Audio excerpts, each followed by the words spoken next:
So hi mga karyat no. So magtopic ta karon about sa anak day sa ako ang bana no.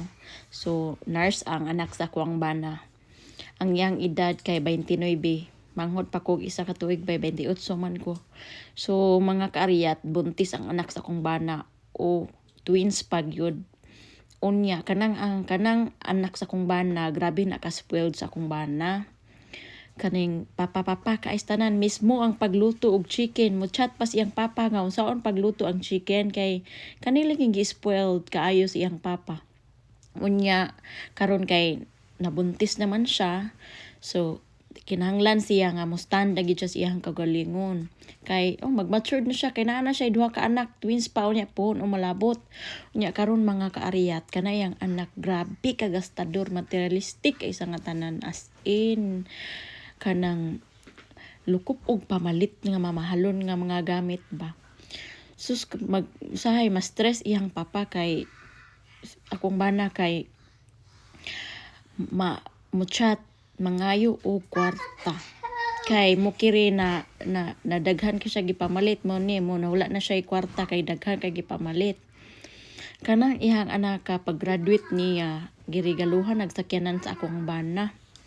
4x4 katong 4x4 $50,000 ang palit sa ako ang bana.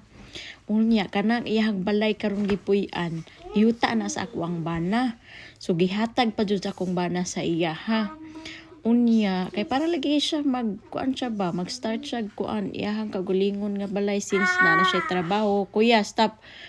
Unya karon mga kaariyat magsigig ngal og kwartas ako ang bana, mas stress akong bana kay naman to siya kaluon, wala pa man sila kasal pero engaged na siya. Kuan ang trabaho kay respiratory therapy.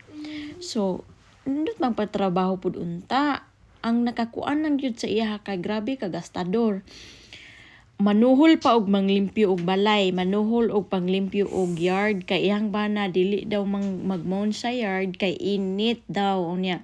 Siya di pud siya ka panglimpyo kay busy daw.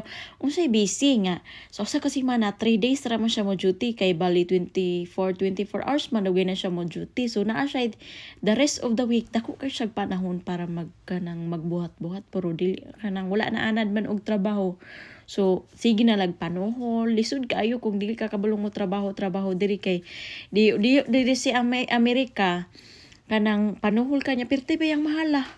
So mao na karon mga karyat unya grabe pa ka materialistic kaniya, sige pag kanang palit og mga bag mahalon sapatos sanilas inana siya nga pagklase pagkababayi ba mo anad mo gud siya sa iyang daddy nga sa unang nga ginabuhungan siya sa nina duwaan tanan pag usang pagkaon na murag mo iyang nadak-an gani karon saon naman na niya di need biya jud siya mag-budget na kay mga lanak siya duha pa yang anak twins pa unya grabe biya diri og manganak kagasto baya twins pa so duha ka gamit palito niya kada sa kada kuan kay duha twins good niya sige siya dad